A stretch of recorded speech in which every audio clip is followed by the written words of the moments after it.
Ayop ng mga bukol to. Sa puson ko naman sumasakit. Lintik. Wala na ba tong katapusan? Ano na naman bang binubulong-bulong mo dyan? Magigising ang bata. Anak ng putya eh. Nakakainis na. Gabi-gabi na lang wala nang tigil sa pagkirot ng kung anong di ko maintindihan mga hayop na to sa loob ng mga bukol ko. Bumangon ka nga muna sa kama. Saka hinaan mong sabi ang boses mo eh. Patingin nga kung ano yan. Bakit mo patitingnan? Lintik ka. Hindi ka pa ba nakakita ng bukol kung anong itsura? Anak ng teteng, para ka namang abnormal eh. Bakit ka ba nagtataas ng boses? Ay nag-aalala lang naman ako kung anong klaseng bukol yan. Abay, may isang buwan ka ng ganyan ah. Pakialam mo ba? Alagaan mo na lang ang anak mo at nang matahimik ka dyan. Nakakainis talaga ang sakit. Aray ko! Naawa na si Vanessa sa asawa. Halos mamilipit ito sa sakit sa tuwing tinatangkang hawakan ng bukol sa bahagi ng puso nito. Napapangiwi ito sa tuwing ilalapat ang kamay sa puson para salatin ang bukol. Ay, patingin nga ako nang makita ko kung anong klaseng bukol yan. Bakit ba ayaw mo ipakita? Malay mo kung pigsang taob na kailangang ipa-opera na sa doktor. Anong doktor ang pinagsasasabi mo? Matagal na ako walang tiwala sa mga yan. Matapos magkasunod na mamatay ang mga magulang ko nang dahil sa kapabayaan nila. Buisit naman oh. Kung ano-ano mga walang kwentang bagay ang lumalabas sa bunganga mo eh. Ay, ewan ko sa'yo. Kung ayaw mo diwag, ikaw na nga itong pinagmamalasakitan, ikaw pa tong galit. Mabuti pa nga makalabas na lang. Nawala na ang anto ko. Ay, mas mabuti pa nga. Magpahangin ka na muna sa labas nang mawala ang init ng ulo mo. Pigil ang galit nang singhalan siya ng asawa. Nang dahil sa nararamdaman nito, ay naibubuhos sa asawang si Vanessa ang inis. Bago lumabas ng silid si Goryo, napako naman ang paningin ni Vanessa sa kamang pinag-alisan nito. Ano to? Teka, bakit basa? At saka, Diyos ko, napakaraming mga uod naman ito. Karen! Karen, gising ka pa ba? Halika nga muna saglit. Bakit po, Ate Vanessa? Tingnan mo nga tong basa sa kama ni Kuya Goryo mo. Parang mga uod to ah. Diyos ko, tama po mga uod. At may mga dala-dala na kung anong laman yan. Saan po galing to, Ate Vanessa? Hindi ko nga rin alam eh. Kung galing ba kay kuya mo o sa kung saan lang. Ang mabuti pa, ikuha mo na lang ako na bagong pampalit ng sapin ng kama dun sa cabinet. Bilisan mo. Baka mamaya bumalik na si Goryo eh. Makita pa tong mga uod na to. Nakakadiri. Tsaka ang baho. Opo, kukuha na ate. Sinundan ni Vanessa ng tingin ang nagmamadaling si Karen. Kasambahay niya ito sa loob ng 1 taon. Mabait naman ito at mukhang mapagkakatiwalaan kaya madali niyang tinanggap sa trabaho. Pagkalabas ni Karen sa silid ay sakalang niya muling pinagmasdan ng mga uod na walang tigil sa paggalaw. Ilang minuto ang lumipas ay bumalik na rin ang dalaga, dala nito ang kobre kamang pamalit. Heto na po ate. Ay, buhatin mo muna si Totoy at ilagay mo muna sa kuna niya. Ako nang magpapalit ng sapin ng kama. Labahan mo agad to ha bukas. At saka lagyan mo ng pampabango sa tela para mawala yung bahong amoy. Tama po kayo ate, mabaho talaga na parang nabubulok na laman. Tsaka may tubig na kulay dilaw na parang malagkit. Huwag mo na sabihin, alam mo namang mahina ang sikmura ko eh. Sige na, dali mo na nga to sa labas. Pagkatapos matulog ka na rin, pasado 9:00 na ng gabi. Dapat maaga kang matutulog eh. Sige po ate Vanessa. Ay teka, ano nangyari sa braso mo? Bakit may sugat? Meron din sa kabilang siko oh, tsaka sa liig. Mukhang bago lang yung mga yan ah. Ha? Ito po ba? Nagmamadali po kasi akong kumuha ng sapin sa kama kaya hindi ko nakita yung pinto ng cabinet at nabangga po ako. Sige na po, dadalhin ko na lang po tong sapin sa kama sa labahan. Sige, huwag mong kalimutang gamutin ang sugat mo ha. Tsaka uminom ka agad ng gamot para hindi na sumakit yan. Baka magkaroon ka ng kulani sa kilikili, maglalaba ka pa naman bukas. Salamat po ate. Sadyang magaan na ang loob niya kay Karen kahit noong ito'y unang mamasukan sa kanila bilang kasambahay. Kaya naman napabuntong hininga na lang siya nang makita ang sugat nito. Pagkasara ni Karen sa pinto ay sakto namang bumukas uli dahil pumasok naman ang kanyang asawa. Magpalit ka nga ng shorts mo at ang baho talaga. Kapapalit ko lang ng short ko. Ano kung mabaho? Nandidiri ka na ba sa akin? Hindi naman sa ganun, pero paano naman ako makakatulog kung nalalanghap ko yung mabahong singaw ng bukol mo sa puson? Anak ng putya! Mabuti ka nga amoy lang na mabaho ang pinoproblema mo eh. Ako, masakit at kumikirot ang mga bukol ko sa katawan. At gabi-gabi na lang akong pinahihirapan at hindi pinapatulog. Pagkatapos sasabayan mo pa ako ng mga reklamong ganyan? Kaya nga, ang gusto mo kapag puyat ka, kailangan puyat din ako. Wala kang pakialam na ngayon lang naman ako bumabawi ng tulog dahil sa pagbabantay ng anak mo. Kailan pa ba nagsimula yan? Kinagat lang to ng langgam tapos kinamot ko. Ayun, dumami at nagtutubig-tubig na. Alam mo, nakakainis ka na ha? Bakit ba ang dami mong tanong? Pahiga na nga lang. Hindi na nga napigilan ni Vanessa ang pagtabi sa kanya ng asawa at napansin na lang niya ang short nitong kulay puti. Basa yun ng kulay dilaw na likido. At sa tumitinding amoy ng mabahong singaw mula sa nabubulok na laman, napatakbo na lang si Vanessa sa kusina. Doon ay lumabas ang lahat ng kinain niya. At hinang-hina na napasandal sa lababo. Sakto namang kalalabas lang ng kanyang bayaw mula sa kwarto nito. Binata pa rin ito, may 33 taong gulang na si Barok. Kapatid dito ni Goryo at nakikitira din sa kanilang bahay. Oh, ate, bakit nagsusuka ka? Wala to, masama lang ang pakiramdam ko. Mukhang pawis na pawis ka. Wala bang electric fan?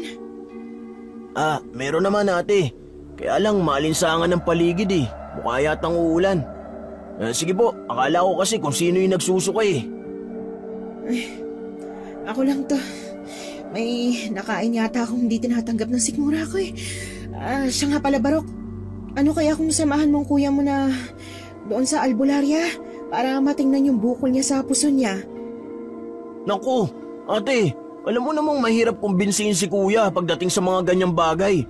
Lalo pat, babae ang titingin. Malapit po kasi sa katotohanan kung nasaan yung bukol niya. Paniguradong mahigpit niyang tututulan ang binabalak niyo. Kailan pa ba nagkaroon ng mga bukol si kuya sa puson? Matagal na nga eh. Ayaw namang magpasama sa ospital. Nag-aalala na nga ako. Kaya na matigas ang ulo ng kapatid mo. Siguro po, kaya pa niyang sakit kaya hindi siya nakakaisip magpagamot. Ano ba yan, Vanessa? Bakit ang tagal mo naman magsuka? Sige na po ate, tawag ka na ni kuya. Mukhang mainit na naman ang ulo. Isa pa nga yun sa mga pinoproblema ko. Napapadalas ang pagsisigaw niya sa akin. Kung minsan, palagi may topak at nakasinghal. Sige, pupuntahan ko na muna si Goryo. Pagkasabi niya nun sa binata ay tinalikuran niya na ito. At nagmamadali naman siyang nagtungo sa kanilang silid. At nang makalapit na siya sa kama nila, nakaupo na ito sa gilid ng kama at galit na galit habang nakatitig sa kanya. Ano ba? Ang ingay-ingay mo! Nakikita mo nang nagsusuka ako sa amoy mo para kang bata kung makasigaw dyan. Tsaka nakakahiya kay Barok. Anong gusto mong gawin ko ha? Humalinghing? Mag-iiyak ako dahil sa sakit? Gawin mo to ng paraan para makatulog ako. Talagang masakit na eh. Ikaw naman itong matigas ang ulo, hindi ako doktor para gumamot sa mga bukol mo. Linti ka! Wala kang silbi! Ay, imbis na pinagmumumura mo ako at sinisigaw-sigawan, itawag mo sa Diyos. Ipanalangin mo na pagalingin ka. Hindi yung puro kasinghal, wala namang may tutulong sa iyong pagdadabog mo. Magigising lang ang bata dahil sa ingay mo. Bakit? Kapag ba tinawag ko ang pangalan ng Diyos, pagagalingin niya ako sa sakit? Peste! Kung ang mga magulang ko nga, hinayaan niyang mamatay. Ako pa kaya? Hoy, mangilabot ka nga sa mga pinagsasabi mo. Aba, kung hindi ka naniniwalang may Diyos, huwag ka nalang magsalita. Busong ka eh. Sige na, tignan mo na ang mga bukol ko. Gamutin mo. Linisan mo at pagkatapos lagyan mo ng Povidone iodine. Ibinaba ni Goryo ang zipper ng shorts nito, saka yun inililis pababa. Ganon na lang ang panlalaki ng mga mata ni Vanessa nang makita ang bukol na tumubo sa puson ng kanyang asawa. Diyos ko! Malala pa to sa inaakala ko! At Anong mga bagay na gumagalaw-galaw sa loob? Huwag mo nga akong tinatakot-takot sa mga pinagsasasabi mo. Gamutin mo na lang at na makatulog na ako. Antok na ako eh. Sandali nga! Huwag ka nga malikot at pinagmamasdan ko mabuti. Diyos ko, Goryo, mga uod. Maraming mga uod na parang naguhukay sa iyong mga laman. Dumadaan sa putas ng mga balahibo mo. Ano ang mga yan? Bakit magkakaroon ng uod ang bukol ko sa katawan? Tama nga ako. Sa'yo nang gagaling yung mabahong amoy at mga uod na bumagsak dito sa kama natin. Napakaraming uod at hanggang sa sahig na. Ano ito? Tulungan mo ako, Vanessa. Lalo lang sumasakit na parang naguhukay sila sa loob eh. Nararamdaman ko na parang sumusuot sila sa mga kalamnan ko. Ay, may lagnat ka na rin eh. Nagkakaroon na ng mga butas-butas ang balat mo. At hindi lang yun umabot na rin pala hanggang sa hita. Kung hindi ako nagkakamali, may bumabarang sa akin. Isang mambabarang ang gumagawa nito. Pero, bakit ka naman paparangin? Wala ka namang nakakaaway. Malay ko ba kung sa sobrang pagkachismosa mo ay may lihim na nagalit sa'yo? At ako ang pinagbalingan? Kung hindi naman naiinggit dahil sa baryong ito, tayo lang ang mayaman at may katulong. Ay naku, ang babaw namang dahilan para gawin to sa'yo. Sige na, tumayo ka na lang ng maayos at ikukuha kita ng maligamgam na tubig para malinisan ko mga sugat mo. Saka na lang ito nakahinga ng maluwag nang tumayo na siya para kumuha ng tubig sa kusina. Pero nadatnan niya si Karen sa may lababo na naguhugas ng mga kamay, braso at liig na parang diring-diri sa sarili. Oh, gising ka pa rin? Tsaka namumula ng mga mata mo, may sakit ka ba? Wala po ate. Ang init po kasi ng paligid kaya hindi po ako makatulog eh. Naririnig ko rin po yung malalakas na boses ni kuya kaya nawala na po yung antok ko. Kaya nga kahit ako natakot nang makita ko yung bukol sa kuya mo, kutob ko may bumabarang sa asawa ko. Po, parang napaka-imposible naman po yata yun. Tsaka wala naman po nakakausap o nakakaaway si kuya baka nga ako pang dahilan. Maraming naiinggit o di kaya nagagalit na rin sa akin Madalas kasi akong pagsimulan ng away dito. Ay, kung ganun po, iwas-iwasan na po muna ninyong lumabas at makipagkwentuhan sa mga kapitbahay. Mahirap na, dahil baka kaharap mo ng bumabarang kay kuya, hindi mo pa alam. Ay, may alam ka bang magaling gumamot sa mga biktima ng barang? Ang nanay Dora ko sana, kaya lang hindi naman magkasundo yung dalawa. Hindi po ako sigurado kung ang kilala ko po nagagamot pa, kaya lang pagkatapos daw po na itinakwil ito ng sarili niyang asawa hindi na raw po to nagtangkang tumulong sa iba kaya hindi pa rin talaga sigurado. Baka naman mapapakiusapan pa. Nag-aalala na talaga ako sa Kuya Goryo mo Sige po at kapag nakausap ko po, sasabihin ko po agad sa inyo. Pagkatapos nilang mag-usap ay pumasok na si Vanessa sa kanyang silid. Nadatnan niya si Goryo na nakaupo sa gilid ng kama at namumula na ang mga mata. Indikasyong pinipilit nitong labanan ng kirot na dumadaloy sa bukol nito. May kakilala si Karen na isang albularya na makakatulong para gamutin ang sakit mo. Pero sa ngayon, kailangan mo munang magtiis. Aray, dahan-dahan lang ang pagdampi ng bulak sa bukol ko. Konting galaw nagdudulot na ng sakit Parang nagkakagulo sila sa loob. Butil-butil na rin ang pawis mo. Tsaka maraming mga bukol ang tumubo sa puso at hita mo. Lahat sila kulay ube na. Ay, at yung iba naman mapupula na. Manipis na ang balat at nakikita ko may gumagalaw-galaw na mga uod sa loob. Ngayon pa talaga nangyari to. Kung kailan may dadaluhan akong birthday ng kaibigan kong dumating galing sa Saudi. Sayang din ang pasalubong niya. Mga mamahaling pabango at relo.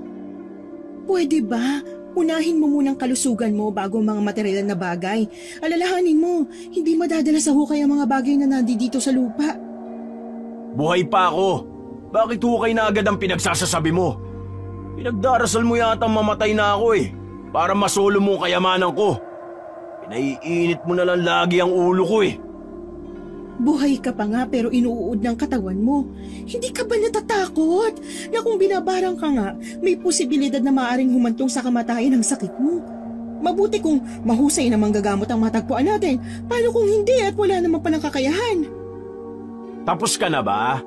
Kanina ka pa dyan dakdak ng dakdak. Nakakabingi na ang boses mo eh. Tapos na. Ay, mabuti naman at nawala na ang sakit at makakatulog na rin ako. Pagkasalita nito ay humiga na ito sa kama patalikod sa kanya. Nahulog naman sa malalim na pag-iisip si Vanessa. Tumabi na rin siya ng higa dito, hanggang sa dalawin na rin siya ng antok. Kinabukasan, maagang nagising si Vanessa para sa kanya namang trabaho bilang isang manunulat ng yugtong pampanitikan, na kung saan ay nagsusulat siya ng mga pangyayaring may kinalaman sa totoong buhay. Ate, tapos na po ako maglaban ng sapin sa kama. Magpapaalam po sana ako na uuwi muna kay nanay. 3 linggo na po kasi ako hindi nakakabisita sa kanya eh. Ay, kaya lang. May trabaho kasi ako ngayon, Karen eh. Pwede bang sa susunod na araw ka na lang umuwi? Bakit ka ba uuwi? Kung tutusin kayo mga katulong, hindi kayo dapat umaalis sa puder namin eh. Baka mamaya niyan, di ka na bumalik. Ang laki pa naman ang utang mo sa amin. Dahil sa pagpapagamot sa ina mong baldado. Grabe ka naman! Kung makapagsalita ka, tagos hanggang buto. Huwag naman sanang baldado. Pero pwede mo namang sabihin na may sakit na polio. Ano bang mali sa mga sinasabi ko ha? Alam mo naman ako kung magsalita. Kung ganun po, baka pwedeng makautang ulit kahit 4,000. Hindi na po nakakapagtrabaho ang nanay. May sakit po kasi siya. Wala rin po nagbabantay sa kanya. Panggastos po sana sa aking ina. Ako na lang po kasing inaasahan niya makakatulong sa kanya eh. Yun ang sabihin mo. Anak naman ng putya oh. Dinadaan-daan mo pa kami sa paligoy-ligoy eh. Kung ganon, hihingi ka lang ng dagdag sa utang mo. Hoy, may 10,000 ka pang utang na hindi mo pa nababayaran ha. Baka sa susunod ikaw na ang mayaman. Pasensya na po kayo, kuya. Ako lang po talagang naaasahan ng nanay ko eh. Nag-aalala na po ako sa kanya kaya nakikiusap po ako. Wala namang problema sa akin ang utang mo. Tsaka may tiwala ako sa'yo. Sa 5 katulong na namasukan sa amin, hindi nagtagal yung mga yun. Ikaw lang. Ikaw lang yung pinagkatiwalaan ko pagdating sa pera. Abay wag ka. Baka tubuan na sunga yan. Ikaw pa ang suwagin. Hoy! Manahimik ka nga! Ang ingay mo dyan! Ano ba papel mo dito? Ako to nakikipag-usap kay Karen ha? Huwag mo na akong pinakikialaman. Dahil dyan sa ugali mo kaya walang nagtatagal na katulong sa atin eh. Hindi na nga napigilan ni Vanessa ang hindi magalit sa minsang pasingit-singit ng kanyang asawa sa usapan nila ni Karen. Kaya pagkatapos niya itong masigawan, ay umalis ito habang paika-ika ng lakad. Saka muling binalingan ang dalaga. Ay, pasensya ka na sa mga nasabi ng kuya mo ha. Kumuha ka ng 4,000 piso sa pitaka ko. Alam mo naman kung nasaan. Tsaka ipadala mo na sa nanay mo. Marami pong salamat ate. Lalo na po sa tiwala. Lagi mo lang tatandaan na ang tiwalang binibigay ko sa'yo 1 beses lang. Kapag sinira mo, hindi ako ang sinira mo kundi ang pagkatao mo. Alam ko po ate.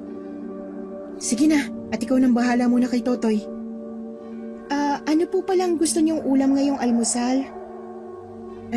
Hindi naman ako kumakain ng kanin sa umaga. Lutuan mo na lang ng kahit ano ang kuya Goryo mo. Kaping itim lang masaya na ako. Nakakaantok kasi magsulat kapag walang pampagising eh. Tinapunan lang ni Vanessa ng tingin ang umalis na si Karen. Pagkatapos ay muling itinutok ang atensyon sa isinusulat niyang kwento. Hanggang nakaamoy na naman siya ng mabahong singaw mula sa nabubulok na laman ng tao. Kaya alam niyang nasa paligid niya si Goryo. Vanessa, alam mo duda ako sa katulong natin eh. Maligo ka nga muna, hindi yung kung ano-anong pinagdududahan mo. Ako malapit na mapigon sa karereklamo mo ha. Baka hindi ako makapagtimpi, samahin ka sa akin. Wala ka bang trabaho? At akong iniistorbo mo rito? Wala nga. Pinuntahan ko naman si Barok sa kwarto niya. Grabe naman ang lasing. Kaya nga nagagalit ako dahil kanina pagpunta ko sa pintuan ng kwarto ko nakita kong kalalabas lang din ni Karen sa kwarto ng kapatid ko. Hindi kaya may lihim na relasyon yung dalawang yon? Tanga ka ba? Imposible mga sinasabi mo.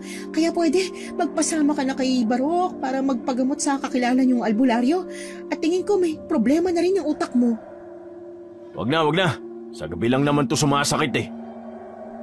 Pagkasabi ng kanyang asawa ay tumalikod na nga ito sa kanya. Maya-maya pa ay bumukas ang pinto ng silid ni Barok. Lumabas dito ang binata at kapansin-pansin ng mahahabang kalmot sa likurang bahagi nito. Dahil wala itong damit pang itaas, nakita niya hanggang sa balikat ang mga sugat. Magandang umaga ate. Si Karen po ba gising na rin? Oo, nakita nga ng kuya mo na kalalabas lang daw ni Karen sa kwarto mo. Sandali nga, ano bang nangyari sa balat mo at maraming mga sugat na parang kalmot ng tao? Wag mo na tong pansinin ate. Dahil bigla akong nangati kagabi kaya kinamot ko. Nakalimutan kong maggupit ng kuko, kaya hindi ko napansin. Ate, naririto na po ang kape ninyo. Salamat Karen ha. Sige na, pumasok ka na sa kwarto ko at baka gising na si Totoy. Baka po naroon si Kuya. Ano naman kung nando doon si Goryo? Dahil ba sa pinagsasabi niya kanina? Wag mo na lang pansinin yon. Oo nga naman Karen, masyado ka namang matampuin. Saka pagkatapos mo, kunin mo na nga yung marurumi kong damit sa kwarto. Lalo na yung sapin ko sa kama. Narumihan ko yung kagabi at hindi na ako magiging komportable sa susunod na matutulog ako. Opo Kuya Barok. Nang makaalis si Karen, ay sakalang naalala ni Vanessa ang tungkol sa sinabi sa kanya ni Goryo. Dahil siguro sa maruruming damit kaya pumapasok si Karen sa kwarto ni Barok. Pagsapit ng gabi sa kwarto ni Vanessa ay hindi siya mapakali. Hindi siya sanay na hindi katabi ang asawa sa pagtulog. Nagpaalam lang sa kanya si Goryo na pupunta raw ito sa kaibigan kaya't gagabihin daw ito sa pag-uwi. Naisipan na muna niyang magpahangin sa labas. Pero nang mapatapat siya sa pinto ng kwarto ni Karen, nakarinig siya na parang may umiiyak o nagsasalita. Karen, ayos ka lang ba? Bakit ka umiiyak? May problema ba? Kanina ko pa nga siya tinatawag ate. Kasi dinig na dinig ko dito sa kwarto ko mga pag-iyak ni Karen. Ay, kanina pa ba? Bakit hindi mo ko tinawag? Kasi ate, pasado 10:00 na ng gabi. Akala ko po tulog na kayo. Karen, buksan mo pinto. Si Ate Vanessa mo ito. Ano ba nangyayari sa iyo dyan sa loob? Sirahin ko na kaya ang pinto ate. Kinakabahan na po ako eh. Baka kung ano na nangyayari sa kanya sa loob. Hindi, wag muna. Baka mamaya may pinagdadaan ng problema si Karen. Ang mabuti pa, hayaan na lang muna natin siyang mapag-isa ha. Pinigilan na lamang ni Vanessa ang kanyang sarili na mag-usisa pa sa dalaga. Dahil pagkaalis niya sa tapat ng pinto, dumating naman ang gumagapang na si Goryo. Hindi sa kalasingan kundi sa matinding pananakit ng bukol nito sa puson. Nakita niya rin na kinakapos ito ng lakas dahil sa matagal nitong tiniis ang kirot. Kuya, ano nangyari? Bakit namumutla ka? Tulungan niyo ako na mahubad ang pantalong ko. Diring-diri na ako sa sarili ko. At sa kaiyang inabot ko sa kaarawan pa mismo ng kaibigan ko. Barok! Dali natin ang kuya mo sa may sofa, malapit sa electric fan. Tsaka, ikuha mo na rin ang damit, pamalit ang kuya mo. Sige ate, dahan-dahan lang at ikukuha ko muna ng tubig si kuya. Si Karen nasaan ba? Gusto ko na magpagamot. Hindi ko na talaga matagalan ng sakit. Hanggang sa maselang parte ng katawan ko. Hindi ko may paliwanag ang kirot. Sobrang hapdi. Tiisin mo muna, may problema din si Karen at kinakatok nga namin ni Barok sa kwarto niya. Hindi rin kami pinagbubuksan ng pinto eh. Siguro dahil nasasabik na sa nanay niya kaya walang tigil sa pag-iyak.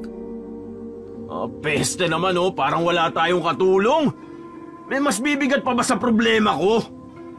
Baka naman binaparang ka na ng mga babae mo. Ano bang babae ang pinagsasasabi mo? Sa katigil-tigilan mo nga ang kabibintang sa akin ha. Intindihin mo na lang ang sakit ko. At baka marinig ka ng kapwa mong demonyo, tutuhanin pang bara nga ito. Eh hindi ka kasi nagpapagamot. Ayaw mo sa doktor, ayaw mo rin sa albularyo. Ano ba gusto mo mangyari? Mamatay ng nakatarakang mata dahil sa sakit? He! Malis ka nga sa harapan ko at baka masapak lang kita. Kapon pa ako nagtitimpi sa'yo ha. Tawagin mo si Karen at gusto ko siya makausap. Nagpapahinga na nga ang tao, iniistorbo mo pa? Hoy! Swelduhan siya dito. Malaki rin ang utang niya sa atin. Kung pwede nga lang, huwag na siya matutulog para naman may silbi at hindi sayang ang perang ginagastos ko sa kanya. Barok, ikaw na nga ang kumausap sa kuya mo at nagsisimula na naman. Tatayo na lang sana si Vanessa nang hindi sinasadyang madulas siya sa malagkit na likido na nagkalat sa sahig.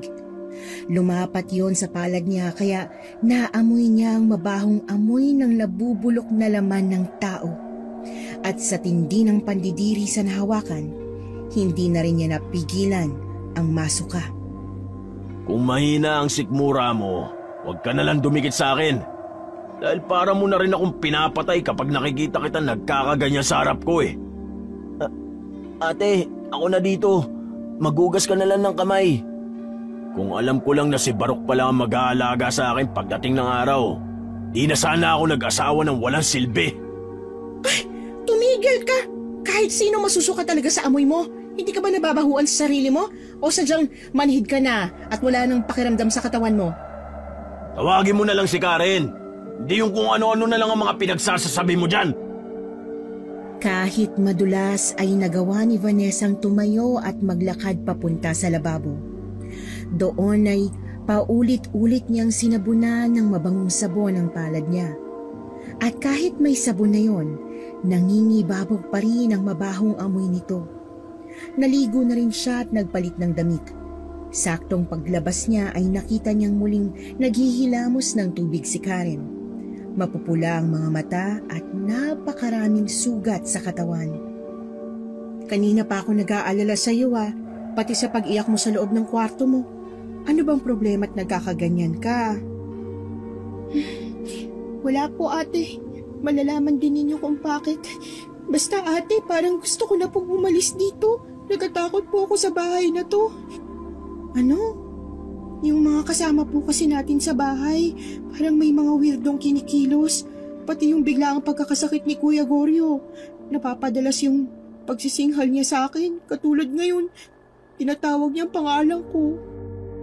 May sakit lang ang Kuya Goryo mo. Intindihin mo na lang. Huwag ka na munang umalis. Paano nanay mo? Hindi ka ba naaawa sa kanya? Hindi naman po ganun ang pakikitungo sa akin ni Kuya Goryo dati ate. Pero simula nung magkasakit siya, nagbago ng pagtrato niya sa akin. Bakit? May reklamo ka na ba sa kapatid ko? Ano bang gusto mong palabasin? Huwag kang gumawa ng kwento na puro mga kasinungalingan. Sige ate, aalis na ako. Tatalikod na sana si Karen kay Vanessa nang hawakan niya ang braso nito para saglit itong pigilan sa pag-alis. Tiningnan niya ito ng may pag-aalala at pakiusap. Mamaya na tayo mag-usap. Saka, hindi ka na matatakot dahil sumulat na ako kay Nanay Doray. Padating na siya bukas ng umaga galing sa probinsya ng Leyte para gamutin ang asawa ko. Kaya habaan mo pa sana ang pasensya mo, ha? Totoo ate? Darating dito si Nanay Doray? Akala ko ba galit siya kay kuya? Bitiwan niyo na po ate ang braso ko, magpapahinga na po ako. Sige na, pumasok ka na sa kwarto mo. Huwag ka na mag-alala Barok, humingi na ako ng tawad para gamutin ang nanay si Goryo.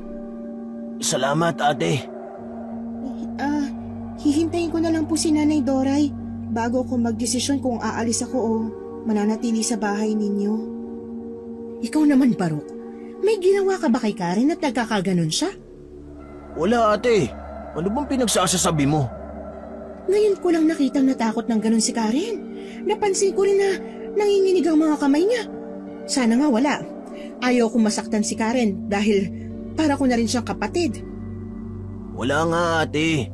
Saka paano ko namang gagawin yun eh. Bihira kami mag-usap ni Karen. Kaya hindi po ako magiging dahilan ng takot niya. Sige at pupuntahan ko na si Kuya Goryo. Masaya akong malaman na may gagamot na kay Kuya. Ay, sana nga mapagaling ni Nanay si Goryo. Ate, bakit nga pala ngayon nyo lang nabanggit na meron pala kayong inang manggagamot. Hindi ba't noon nagtanang kami at tinakwil ako ng nanay ko? Tsaka mortal na magkaaway yung dalawang yun eh. Hindi ko nga alam kung papayag magpagamot si Goryo kay nanay. Malaking problema nga yan, ate. Tiyak na si Karen ang pipilitin nitong humanap ng manggagamot para sa kanya kapag nalaman niya na ang nanay mo ang titingin ng mga bukol niya. Naiwan na lang sa malalim na pag-iisip si Vanessa matapos iwan siya ni Barok. At sa pagtungo niya sa sahig na natapakan ni Barok, nakita niya ang isang maitim na botones ng polo o damit. Inikot-ikot niya ang bagay na yun, kaya nang matiyak na wala naman iyong halaga, isinilid niya yun sa kanyang bulsa. Dumating ka pa! Talagang inaasa mo na kay Barok ang responsibilidad mo sa akin bilang asawa! Ako talagang nakakahalata na sa'yo ha. Sa tuwing magkakalapit tayo, palagi ka nalang galit sa akin. Ano bang problema mo? Ang problema ko, palagi ka nalang tumatakas kapag kailangan kita. Inaasa mo ang trabaho sa iba eh. Hindi naman sila ang asawa ko kundi ikaw. Paano hindi ako aalis palagi kang galit? Mahiya ka naman sa kapatid mo. Saka natatakot na rin si Karen sa'yo ah. Ayun, nagpapaalam na sa akin kanina at aalis na raw siya sa bahay na ito. Ba't ang lintik na babaeng yan? Ako pang ginawang sangkalan? Talagang gagawa na yan ng paraan para makaalis eh. Sa laki ba naman ng utang sa'yo? Aba, gamitin mo rin ang utak mo paminsan-minsan. Ewan, lahat na lang may dahilan ka. Binibigyan mo ng katwiran. Habang nagtatalo sa harap ni Barok sina Vanessa at Goryo, abala naman ang binata sa pagbibihis ng damit sa kapatid. Habang si Vanessa ay walang tigil sa kakasalita, napadako naman ang kanyang paningin sa botones ng polo ni Goryo. Katulad yun ng bagay na nasa bulsa niya. Pero dahil nasa ibaba naman ng polo ang kulang na botones, hindi nahalata ng kanyang asawa ang bagay na nawala sa damit nito. Ano? Magtititigan na lang ba tayo sa sala na to? Gusto kong makausap si Karen para sa kakilala niyang albularya. Kuya, pumasok na si Karen sa kwarto niya eh. Tsaka hating gabi na, matutulog na yun. Pinapunta ko ng nanay Doray dito sa bahay para gamutin ka. Parating na siya bukas kaya umayos ka. Anak naman ang teteng oh. Pag minamalas ka nga naman. Sa bunganga at ingay mo pa lang, nakukulilit na ang tenga ko. Idadagdag mo pa ang bibig ng nanay mo. Parang baril ang uso ng mahal kong biyena na yon. Pwes, wala kang ibang pagpipilian kundi magpagamot sa kanya dahil malakas ang kutob kong mambabarang gumawa nito sa'yo. Kahit pa, kinausap mo muna sana ako bago ka nagdesisyon. Baka nakakalimutan mo na nang minsan magkasagutan kami tungkol sa'yo, sinabi kong hindi ako hihingi ng tulong sa kanya. Tapos ngayon, kailangan ko pa magpagamot sa kanya? Ay kung kinakailangang humingi ng tawad kay Nanay Doray, gagawin ko, mapagamot ka lang. Para kang walang sakit kung makapagsalita eh. Hindi ko nga rin alam kung bakit biglang nawala ang pagkirot. Sana nga, gamutin ako ng nanay mo. Sa pagkakataong nito ay mahinahong nakipag-usap sa kanya si Goryo. Pagkatapos nitong magsalita ay pumasok na rin ito sa kanilang silid. Napipilitan namang napasunod siya para magpahinga at matulog. Pagdating niya sa kwarto ay padapang nahiga si Goryo sa kama dahil pati likod nito ay tinubuan na rin ng mga bukol. Sakalang bumundol ang takot sa kanyang dibdib sa posibleng mangyari kay Goryo sakaling mabigo ang kanyang ina. Kinabukasan, malalakas na katok sa pinto ang bumungad sa mag-asawa sa kanilang silid. Ay, buksan niyo nga ang pinto! Abay, tirit na ang sikat ng araw, nakahiga pa kayo mag-asawa. Ay, Goryo, gising na, nasa labas na si nanay. Bakit ba? Natutulog pa ang tao eh. Hoy, ano ba? Hindi ka ba ako lalabasin dito? Mga inutil, tamad. Labasin mo na nang tumahimik na. Yan na ba ang sinasabi ko eh. Simula na ng kalbaryo ko sa sarili kong pamamahay. Sisirain kong pinto ito kapag hindi nyo pa ito binuksan. Bubuksan na po! Tatamad-tamad pang tumayo si Vanessa papalapit sa pinto. Hinawakan niya ang seradura sa kahinila yon pabukas. At sa pagbukas naman niya, sinabayan yun ng pagbubunganga ng kanyang ina. Paglingon naman niya sa kama kung nasaan si Goryo, kitang-kita niya kung paanong itaklob ng asawa ang puting una nito sa tainga. Kita mo ng kabastusan ng asawa mo? Kaya hindi malabong mabarang kapag ganyang ugali ang pinapakita sa tao. Hayaan niyo na, nanay. Asawa ko na po si Goryo kaya wala na po tayong magagawa. Ganyan ang ugali niya simula nang magkasakit siya. Bumagsak na ang katawan ng asawa mo sa nakikita ko sa kanya. Hindi lang basta-basta mambabarang ang gumawa dito sa kanya. Nakahanda naman ba magpagamot ang asawa mong mataas ang tingin sa sarili? Opo, Nay. Kagabi nga po halos mag-iiyak na si Goryo sa sakit ng mga bukol niya sa katawan eh. Kung ganon, sa gabi ko lang maaaring makilala ang barang na ginawa sa kanya. Gusto ko ring makita kung ano ng itsura ng mga uod. Doon ko lang may sasagawa ang ritual ko sa paghihilamos ng usok. Magagamot pa naman ho ninyo ang asawa ko, Nanay? Oo naman. Tiwala akong mapapagaling siya. Pero hanggat hindi ko nakikita ang sugat at bukol niya, kapag namatay siya sa sakit niya at hindi siya napagaling, uubusin ito ang lahi at pamilya ng unang biktima. Biglang hindi mapakali si Vanessa sa sinabing yon ni Nanay Doray. Kung kaya naisara niya ang pintuan ng kanilang silid at dinala ang matanda sa sala para hindi marinig ni Goryo ang mga sasabihin ni Nanay Doray. Pagdating nila sa sala ay ibinaba ng matanda ang maliit na bag na dala nito saka ipinatong sa lamesa. Natitiyak niyang mga gamit yon ng matanda. Kahit 55 taong gulang na ito ay bakas pa rin ang angking kagandahan nito noong kapanahunan niya. Nanay, para saan ang gagawin mo? Ang pagbebendisyon gamit ang usok na nagmumula sa balat ng puno ng nyog. Nyog na hindi pa namumunga at bulaklak lang ng bulaklak. Ano po bang kakayanan ng usok na magmumula sa balat ng nyog? Nililinis lang nito ang masasamang enerhiyang gumagala sa loob ng bahay na ito. Nasaan ang ipinagmamalaki mong katulong? Nasa kwarto po niya o di kaya po baka nasa kusina. Sabihan mong ilabas muna ang aking apo sa bahay na ito habang isinasagawa kong ritual. Lalo pa kung ang anak mo ay hindi pa nabibinyagan sa simbahan. May paniniwalang ang sanggol na wala pang binyag, madaling kinakapitan ng masamang enerhiya at sila ang pinagsisimula ng mga mambabarang. Nanlalaki naman ang mga mata ni Vanessa dahil sa narinig kay Nanay Doray. Saktong papalapit si Karen na may dala ng itim na kape. Kanina papalagising ang dalaga. Mabutit narito ka na. Kunin mo na muna si Totoy at doon muna kayo sa may garahe. Ipatatawag ko na lang kayo kay Barok kapag pwede na kayong pumasok, ha? Opo, ate. Mukhang magandang katulong mo, Vanessa, ha? Matangkad at balingkinita ng katawan. Tsaka maputi rin. Bata pa po si Vanessa. Maganda naman ang enerhiyang nakikita ko sa kanya. Baka naman po dahil tinimplahan kayo ng paborito ninyong kape. Parang gano'n na nga. Binuntutan pa ng tawa bago humigop ng kape sa tasa si Nanay Doray.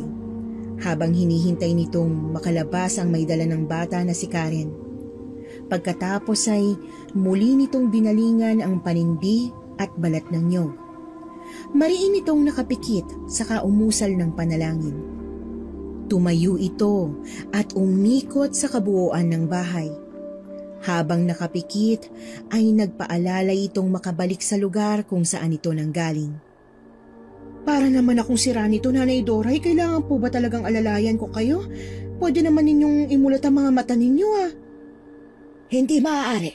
Dahil kapag ginawa ko yon, mawawala ang aking gabay at sa una pa lang matatalo na ako ng bumabarang kay Goryo. Kinakabahan na ako na sa mga pinapakita niyong ritual. Para namang hindi totoo. At ang akala mo ba gawang biro lamang itong ginagawa ko? Kaya nga ako nagalit sa iyo, hindi ba? Nang magtanang kayo ng lalaking yon, nawala na rin ang aking tagapagmana.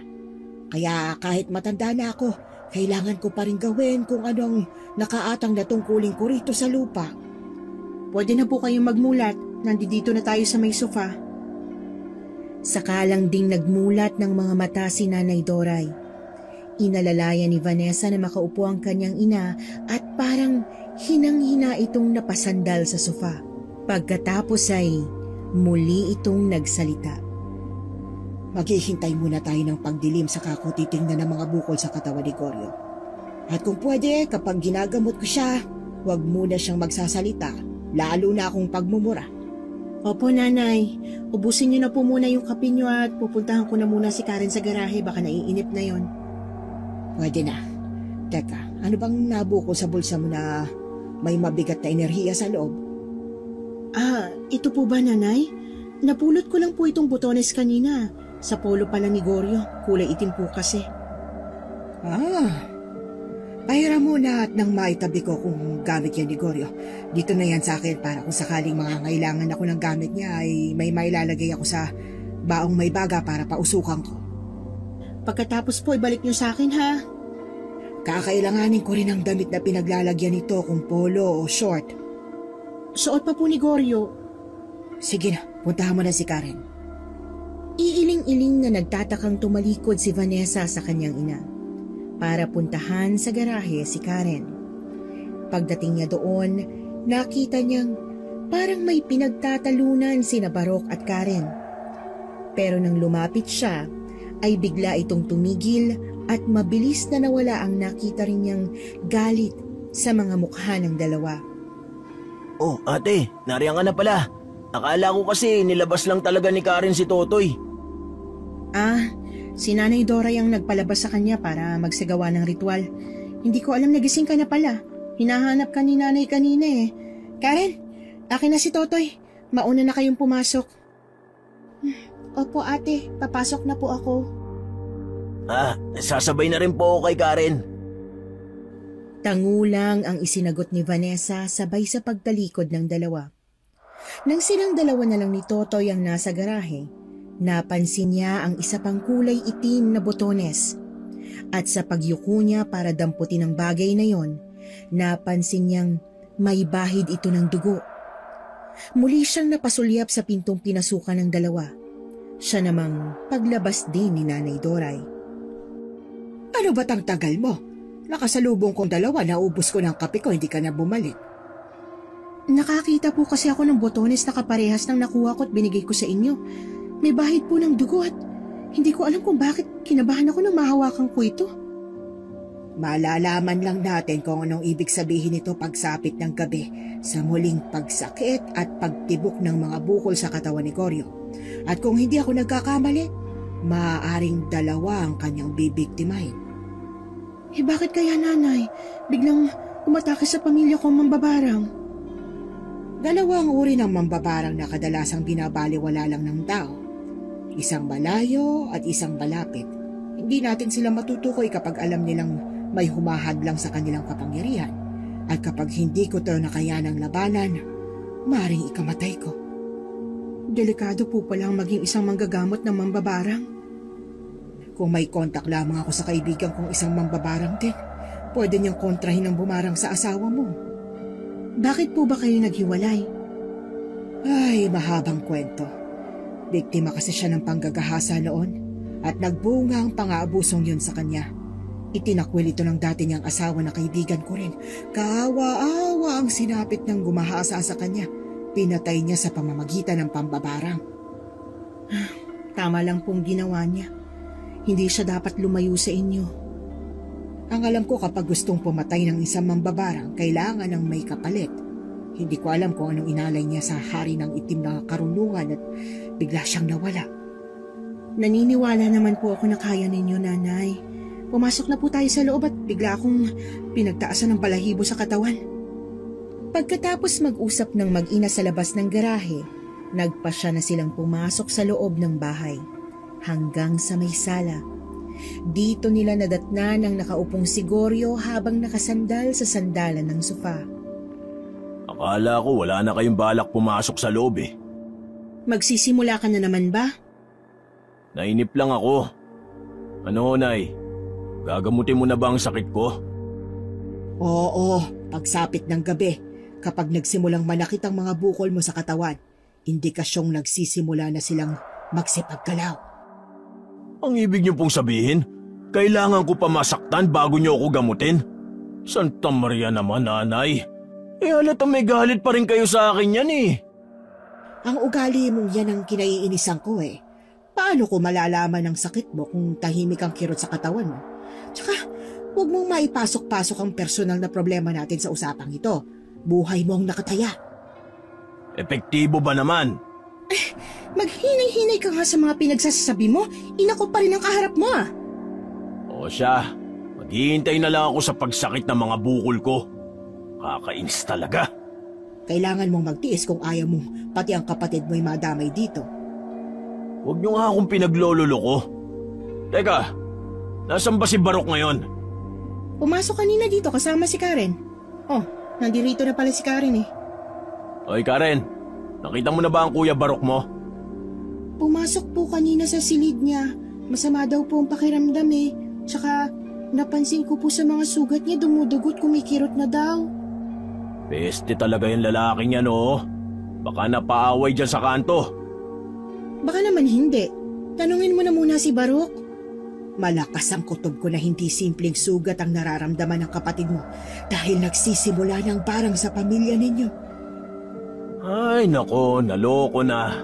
Ang dami niyong alam. Baka naman kayo mambabarang. Dahil kayo lang naman na may matinding galit sa akin eh. Magdahan-dahan ka sa iyong pananalita. Dahil kapag binarang kita, hindi lang bukol sa katawan ang gagawin ko sa'yo. Palalakihin kong dila mo dahil sa matalas kang magsalita. Tama na nga po, Nay. Natatakot na po ako. Eh kung ganon, ihanda mo ang sarili mo sa gagawin ko mamayang gabi. Kung mahina ang iyong sikmura, huwag kang titigin. Malakas ang kutob kong ang botones na may bahid ng dugo ay kay Barok. Nanay Doray, ako po magpapaalam po muna. May naiwan po kasi akong labahan. Sige, Neng. Salamat sa kape mo kanina. Sandali lang natigil si Nanay Doray sa pagsasalita nang ito'y muling mapatingin sa hawak nitong botones. Matyagang naghintay si Goryo pagsapit ng dilim sa paligid. Nagsimula ng isagawa ni Nanay Doray ang ritual sa sala mismo ng bahay. Walang damit pang itaas ang nakadapang si Goryo at pigil ang sarili na huwag magsalita gaya ng gustong mangyari ng matanda. Si Vanessa naman ay abot-abot ang kaba habang nakatingin sa seryosong ekspresyon ng nakapikit na si Nanay Doray. Hebicus mementus di alegre gorsaldo te. Goryo ang pangalan ng binarang. May mga bukol sa kanyang katawan at 35 taong gulang na. Gayon, sabihin mo Vanessa ang mga uod na nakita mo sa kama. Maputing uod na may 3 itim sa balat. Ganon din ang bukol na nasa likod ng asawa ko. May 3 butas kahawig ng isang... Kahawig ng ano? Vanessa? Botones! Sa pagkakasabi ni Vanessa, ay mabilis na napamulat ng mga mata ang matanda at diretsyong napatingin sa kinaroroonan niya. Bumundol ang kaba sa kanyang dibdib nang makita ang mga uod na unti-unting nagsisilabasan sa butas ng bukol ni Goryo. Aray! Ang sakit! Masakit na masakit! Tiisin mo lang ang sakit dahil kusa silang aalis sa mga bukol mo hanggang sa muling mawala ang pamamaga. Nanay, tama po bang binabarang siya? Oo.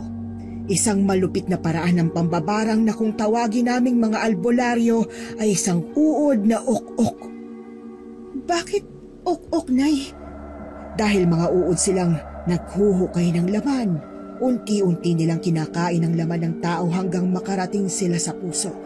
Kusa silang nagpaparami sa loob kaya ang resulta nabubuo ang mga bukol sa balat na para itong tahanan nila.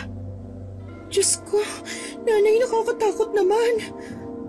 Katulad ng binanggit mo kanina, ang gamit ng mambabarang na ito ay isang uri ng botones na suot ng kanyang biktima. Ang ibig sabihin, malapit sa pamilya ninyong may gawa nito. Bakit naman po niya babarangin ang asawa ko? Yun nga rin ang ipinagtataka ko. Yung pambabarang kasi sa isang tao. Nangangahulugan yun ng parusa sa nakagawa sa kanya ng masama. Mas mahirap kalaban ng malapit na mambabarang dahil makakagawa siya ng paraan kung paano niya maitatago ang kanyang tunay na pagkatao. Napatakip si Vanessa sa kanyang sariling bibig nang marinig ang mga sinabi ni Nanay Doray. Saka siya napasulyap sa umuungol na si Goryo dahil sa hindi nito maipaliwanag na sakit. Paano siya malalabanan, Nay? Gusto ko na matapos ang paghihirap kong to. Alalahanin mo lang kung sinong nagawan mo ng masama. Nang sa ganun, madali nating matutukoy ang ating kalaban. Pero sa ngayon, inialis ko lang ang mga uod sa loob ng katawan mo. Babalik pa ba ang mga bukol, Nay? Oo, dahil mukhang nagtago ang may gawa nito sa pamamagitan ng pagbawi sa kapangyarihang itim. Hahanap naman ito ng mapaglilipatan. Kung ganun dalawa silang nagkasala sa taong yun. Wala kaming inaabusong tao ni Barok. Baka yung anak nyo, Nay. Masyado nang mahilig makialam ang babae niya sa mga kapitbahay. Ay, huwag mo nga ako maakusahan ng ganyan. Tsaka bumangaw ka na dyan at linisan mo ang kalat mo. Kumusta ang pakiramdam mo? Magana po, Nanay. Salamat sa iyo. Huwag ka muna magpasalamat sa akin dahil pansamantala lang yan. Ano po ba, Nanay, ang magandang paraan para mapigilang bumalik ang barang? Ang mambabarang lang ang magpapasya.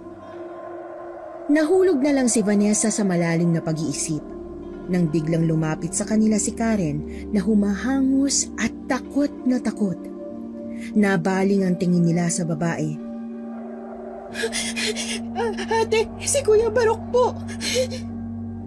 Nilalagnat po't nakatirik ang mga mata. Tara, Nay, tingnan niyo po ang kalagayan ni Barok. Bilisan natin at nang makita ko ang kanyang kalagayan.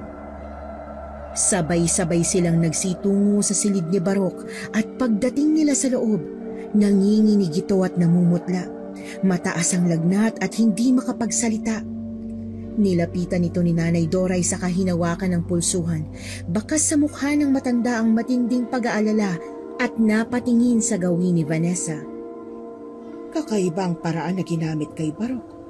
Uod na ok-ok na kulay pula. Ang kakayahan ng mga uod na ito ay ang pagsipsip naman ng dugo ng biktima na parang linta. Ano bang kamalasan ng dumapo sa pamilya ko? Sa mga tao dito, si Vanessa at Karen na lang ang natitirang walang sakit eh. Kaya isa lang sa inyong dalawa ang gumagawa nito sa amin ng kapatid ko. Baka ikaw, Vanessa. Bakit ako? Malay ko bang balak mo talagang kunin sa akin ang pera ko? Ba't ang tarantadong ito? Tingin mo sa akin mababarang? Tama na. Wala nang mangyayari kung magtuturoan tayo. Ikuha mo na lang ako, Karen, ng tubig at lalagyan ko ang sugat sa katawan ni Barok. Agad namang sumunod sa utos si Karen. Habang si Vanessa ay hindi maalis-alis ang tingin sa namimilipit na si Barok. Ilang saglit lang ang lumipas ay bumalik na si Karen, dala ang asul na palangganang may lamang tubig. Kinuha yun ng matanda sa kamuling naupo sa tabi ni Barok. Pagkatapos ay pumunit ito sa damit ng binata na siya namang ginamit sa pagpunas sa mga sugat nito. Nagsisilabasan na, Nanay, ang mga pulang uod na nagmumula sa sugat. Oo, isa sa mabagsik na hayop sa buong mundo ang uod na ok-ok dahil kaya nitong kainin ang katawan ng tao kahit ito'y buhay pa. May mga naibalita na sa pahayagan na may nabubuhay na tao kahit buto na lang ang kalahating katawan nito. Ito ay dahil sa mga ok-ok. Malupit ang taong bumabarang sa amin. Gaganti ako't papatayin ko siya. Para ano? Anong laban mo sa taong patraidor kong pumatay? Hindi naman siya mananakit kung hindi siya nakaranas ng kalupitan. Kaya dapat makilala ninyo at unahan na nating humingi ng tawad bago pa mahuli ang lahat. Kalukuhan! Kami nasaktan, kami pa ang hihingi ng tawad. Huwag ko lang siya makikilala o magpapakita sa akin. Dahil pagkatapos ng ginawa niya sa amin, baka mapatay ko lang siya. Magsasalita pa sana si Goryo pero biglang nangisay naman si Barok. Sumuka rin ito ng maitim na likido na may malapot na laway. Abnormal din ang pintig ng puso nito at mainit din ang temperatura ng katawan. Pumikit si Nanay Doray, saka dinasalan ng pabulong ang nakapikit din si Barok. Ilang minuto ang lumipas ay unti-unting nawala ang pananakit ng katawan nito. Umalis din ang mga uod na pula. Ate Vanessa, ano pong nangyayari sa akin? Binabarang ka na rin at pareho na kayo ng kuya mo na nasa panganibang kalagayan. Nakasalalay ang mga buhay niyo sa taong bumarang sa inyo.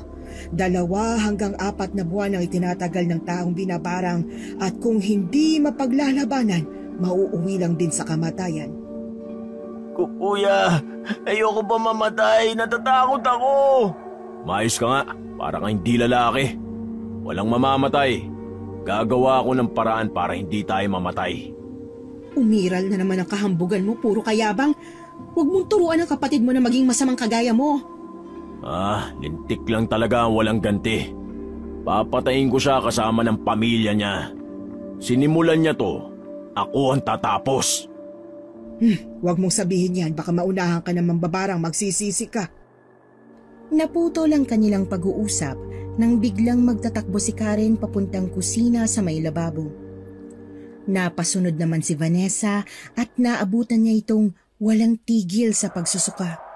Kung sa bagay ay hindi naman niya ito masisisi dahil kahit siya'y napapasukan na rin. 2 na silang nakayuko sa malawak na hugasan ng plato. Nang matapos ay parang sirang nagkasabay pa silang magtawanan.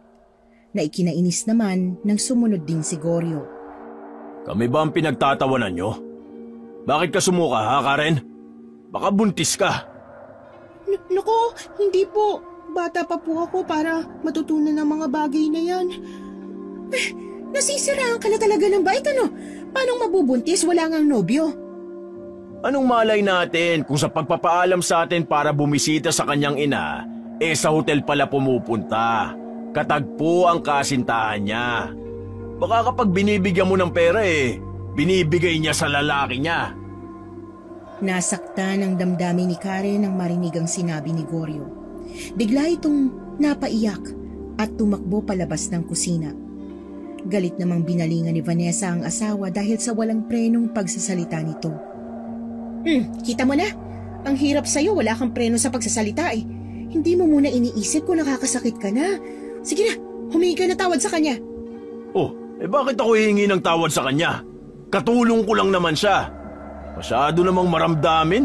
Para yun lang umiyak na. Katulong nga natin si Karen pero hindi ibig sabihin na pwede mo rin siyang pagsalitaan ng masakit. Trabaho lang niyang binayaran natin, hindi ang pagkatao niya. Ewan. Kung gusto mo, di ikaw gumawa. Basta ako, wala akong pakialam kung anong nararamdaman niya. Magsama kayo. Mukha naman kayong mga asungot. Kung ipagtanggol mo siya, akala mo kapatid mo ako ang asawa mo. Kahit asawa pa kita.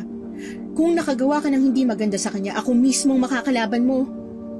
Ay, lintik! Sa pagkakataong yon ay biglang nakaramdam ng awa si Vanessa para sa dalaga. Kaya't naisipan niyang puntahan muna ito sa kwarto nito. Pagdating niya sa tapat ng silid ni Karen, nakasarado na yon. Mula sa kanyang kinaroroonan, dinig niya ang impit na iyak ng babae. Yon ang pinakamasakit na akusasyong masasabi ng isang lalaki sa isang babae. Wala na siyang magawa kundi ang umalis sa tapat ng pintuan at nagtungo na lang sa sala kung saan naroroon si Nanay Doray na nakaupo rin. Ngunit hawak ang 2 tasa ng kapeng pinag-inuman nilang 2 kaninang umaga na hindi pa naliligpit ni Karen. Ay, Nay, bakit hawak niyang 2 tasa na yan? Sinasabi ko na at dahil sa kaping ito, halatang unang subok at mukhang baguhan sa paggamit ng barang. Pero malupit na agad ang ginamit. Ano po bang pinagsasasabi niyo, Nay? Kilala ko na kung sinong bumabarang sa magkapatid. Sino po, Nay? Ang nagbigay ng kapeng may bisa na parang isang bulag. Hindi ko akalaing may isahan ako ng isang bata sa pamamagitan ng aking kape. Kaya hindi ko agad siya nakilala. Pero ngayon, sigurado na ako. Si Karen bang tinutukoy ninyo, Nay? Wala nang iba pa. Siya ang may matinding galit sa magkapatid at sa nakikita ko, batay sa binitiwang salita ng pagbabanta, tototohanin niyang patayin sina Barok at Goryo. Bakit niya gagawin to, Nay? Napakaganda ng pinakita ko sa kanya. Tinuring ko siyang kapatid.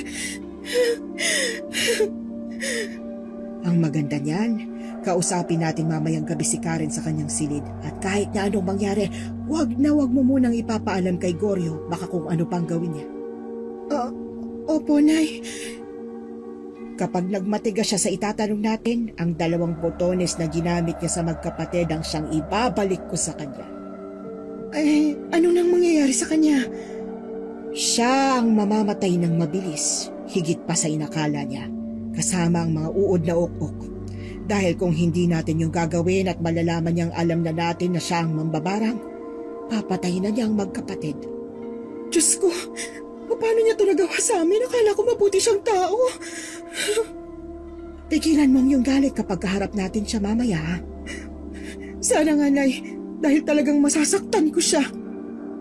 Pagsapit ng itinakdang oras ng paghaharap nila ni Karen, sa tapat mismo ng silid ng dalaga, kumatok siya para pagbuksan siya ng pinto.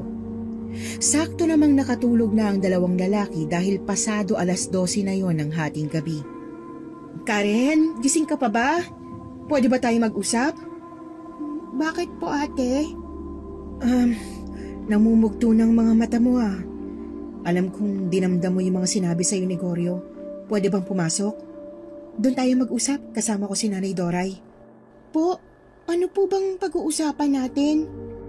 Mahalaga ang sadya namin sa'yo. Doon tayo sa loob para walang ibang makarinig. Sige po, pasok po kayo. Binuksan ng malaki ni Karen ang pinto nito para makapasok si Vanessa kasama si Nanay Doray. Isinara ni Karen ang pinto, saka naupo sa gilid ng kama nito. At nang makita niya ang kabuuan ng silid, agaw pansin ang itim na ribultong nakatayo sa ibabaw ng aparador nito.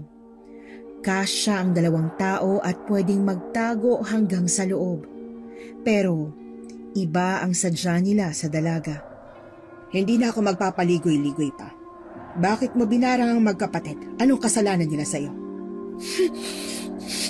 Nagtitimpi lang ako ng galit para sa'yo dahil kahit papano napamahal ka na sa akin, ha? At tinuring ka na para ko na rin tunay na kapatid. Kaya nakikiusap ako sa'yo, sagutin mo na maayos ang tinatanong ko sa'yo. Ate! Bawiin mo ang barang mo sa magkapatid kung ayaw mong ibalik ko sa'yo mga uod na ok-ok. Hindi pwede, Nanay. Nagkakamali kayo. Hindi niyo po ako naiintindihan, eh. Anong gusto mong unawain kang hayop ka? Ang kapal na mukha mong gawin to sa amin? Tuluyan ang lumabas ang galit ni Vanessa at nasampal niya sa mukha si Karen. Naawat lang siya ni Nanay Doray kaya't nahawakan ni Karen ang umiinit na nitong pisngi. Nauwi yun sa paghagulgol ng dalaga. May dahilan ako kung bakit ko ginawa yun sa inyo. Patawarin mo ko, ate. Hindi mo alam kung bakit nagtiis ako para makasama ka. Hindi ako nagtiis na makasama ka. Totoong tinuring kitang parang tunay kong kapatid. Nagtiwala ako sa'yo. Pero anong ginanti mo? Niloko mo ko, sinaktan mong asawa ko. Salamat, ate. Tinuring mo ako na parang isang kapatid. Mahal kita at kaya kong magsakripisyo para sa'yo. Ano bang pinagsasasabi? Lahat sila ay natigilan nang mapatingin si Karen sa pagpipihit ng seradura sa labas ng pinto ng silid. Kung saan ay mabilis na napatayo si Karen at para itong natarantang natatakot nang muli itong tumingin sa kanila. Ate, dun muna kayo magtago sa aparador ko. Bakit ako magtatago? Bahay ko to. Basta, ate, nakikiusap ako. Saka na ako magpapaliwanag. Basta magtago kayo ni Nanay Doray. Sino bang nasa labas at nanginginig ang iyong katawan? Tsaka may butas-butas yun. Baka makita lang din kami. Kahit na anong mangyari, wag na wag po kayong gagawa ng ingay, ha? Makikita ninyo kung bakit ako nagkaganito. Dahil sa tensyon at panginginig ni Karen, napilitan silang magtago sa aparador na itinuturo ng dalaga. Hinarangan pa yun ng silya. Kita rin naman nila kung sino ang taong kinatatakutan ni Karen dahil sa maliliit na butas ng pinto ng aparador. Pigil na pigil ni Vanessa ang kanyang hininga habang nakasilip sa butas. Ganon din naman si Nanay Doray. At nang buksan ng dalaga ang pinto, ang taong nasa labas ng silid ay walang iba kundi si Baruch. Hayop kang babae ka? Hindi ba't sinabi ko sa'yo na huwag kang maglalak ng pinto? Ang tagal mo pang buksan! Kasi may ginawa lang ako, kuya. O ano pang ginagawa mo? Magubad ka na! O baka gusto mong itara ko sa dibdib mo ang punyal na ito? Opo, kuya. Nag-uubad na. Bilisan mo, lintik ka! Aray ko, kuya. Huwag tama na makawala kayo. Nakikiusap po ako.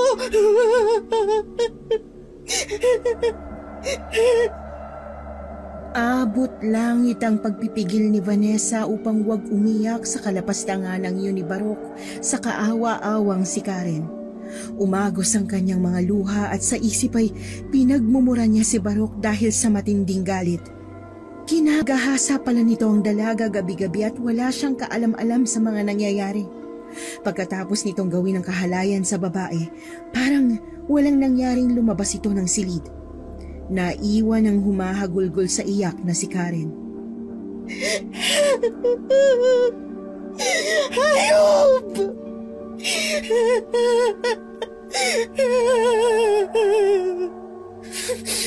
Lalabas ako, Nay! Ang hayop na Baruch na yun, mapapatay ko siya! Diyos ko, saksi tayo sa pambababoy ng hayop na yun kay Karen. Ipapakulong ko siya, Nay! Lalabas na sana sa pinagtataguan si Vanessa pero napahinto siya nang may pumasok na isa pang lalaki. Pangisi-ngisi pa na parang isang demonyo. Laking gulat niya nang makitang si Goryo pala ang pumasok. Ang inakala nilang tapos ng kalbaryo ni Karen ay mismong asawa niya pa ang pumalit. Gumuho ang kanyang mundo pagkakita sa lalaki para siyang mababaliw sa sakit. Pati ang mahigpit na pagkapit ni Nanay Doray sa palad niya ay hindi na niya maramdaman. Nanlalamig ang buo niyang katawan at walang patid ang mga luhang umaagos sa pisngi niya. Huwag po, kuya! Maawa kayo sa akin! Nakikiusap ako! Ganyan nga. Ang gusto ko sa babae, lumalaban. Huwag ka lang maingay para wala tayong magiging problema. Ako naman ang paligayahin mo. Kuya! Ayoko na, parang awa niyo na! Huwag ka na magpumiglas.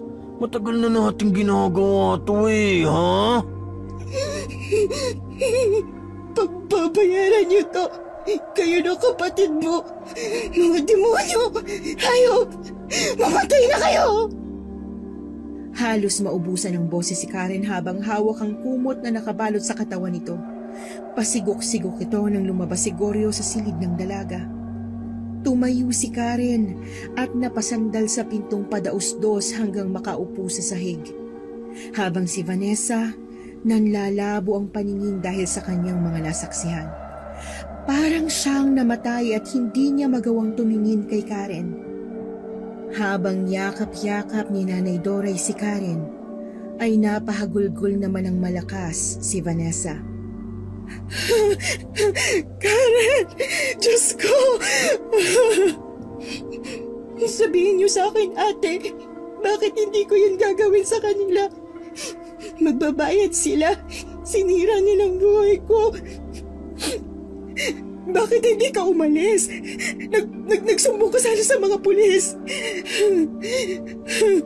Para ano, ate? Para bayaran lang ni kuya yung mga pulis at palabasing ako mali. Mayaman kayo, maimpluwensyang tao. Anong laban ko sa kanila?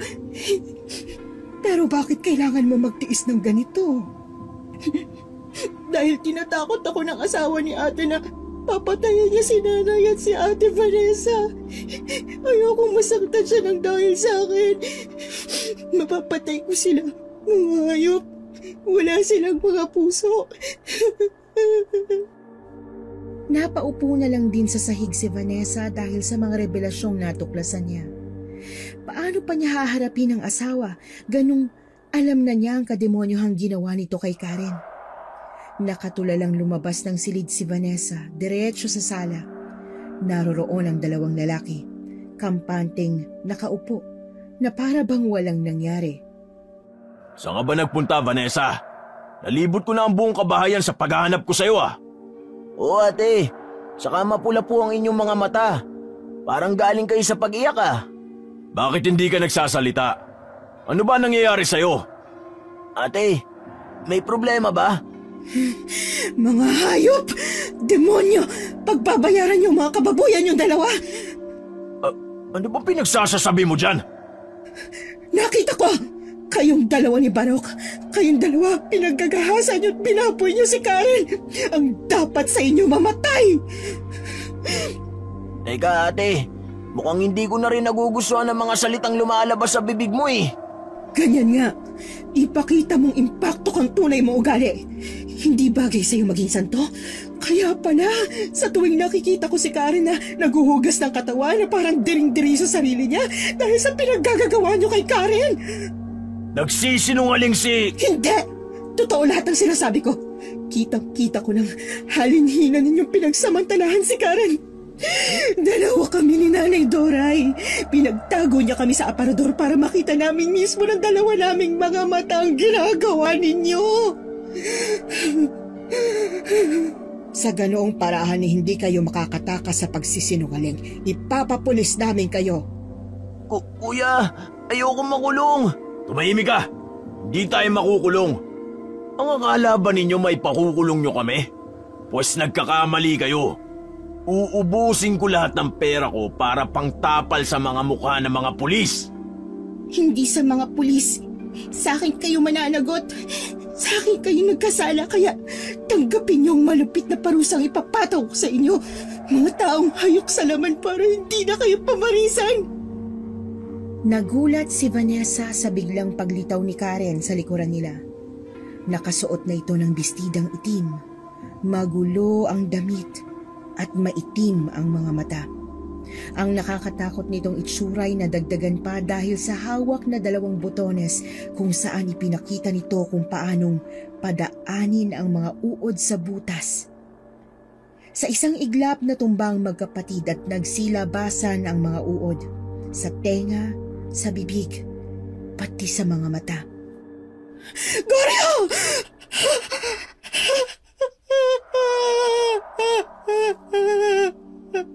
Nararapat lang yan sa kanila kaya wag mo silang iyakan. Ganyang parusa ang nararapat sa mga lalaking mahilig makialam sa mga babae. Patay na sila, nanay. Paano natin may papaliwanag sa mga pulis ang mga nangyari sa kanila?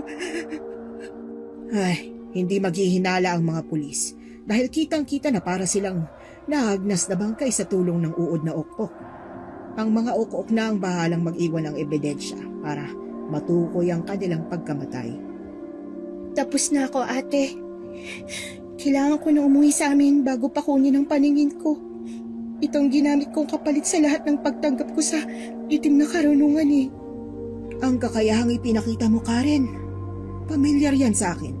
Gusto kong sumama sa inyong bahay para makatiyak akong tama ang aking nararamdaman sa kakayahang tinataglay mo. Nang magkasundo ay magkasama silang umuwi sa bahay ni Karen. Liblib yon at maliit lang ang kubong kanilang nadatnan. Sa balkonahin nito ay isang payat na babaeng kasing edad ni Nanay Doray. Maikli ang paa nito at nauna pang lumapit si Doray sa ina ni Karen. Leticia? Kilala niyo pong nanay ko? Oo, dahil siya lang ang may kakayahang tulad ng pambabarang mo. Ang babaeng ginahasan ng mga kalalakihan. Hindi ko akalaing mangyayari din ito sa'yo. Kung ganun, Nanay Doray, siyang kaibigang matagal niyo nang hinahanap. Siyang tunay kong ina bago pa siya umalis noon.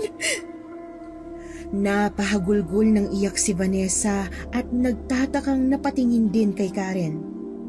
Hindi siya makapagsalita dahil alam niyang hindi niya tunay na ina si Nanay Doray. Dito lamang siya iniwan ng kanyang amang namatay noon. Kung ganun, totoo ko pong kapatid si Karen. Diyos ko, ang kapatid ko. Ate! Totoong ate kita! Kaya pala, maganda ang loob ko sa'yo nung una pa lang kita nakita. Akala ko sa pelikula lang nangyayari ito. Pati pala sa totoong buhay. Dahil sa pagpatay ni Nanay Leticia sa mga taong gumahasa sa kanya, lulumpo siya. At hindi malabong ako naman mabulag. Kaya lang ate, buntis po ako. Hindi ko alam kung sino sa dalawang tunay na ama ng pinagbubuntis ko.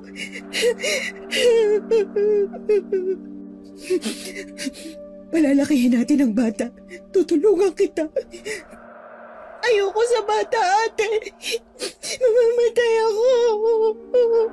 Hoy, walang kasalanan ng sanggol kaya wag mo siyang idamay.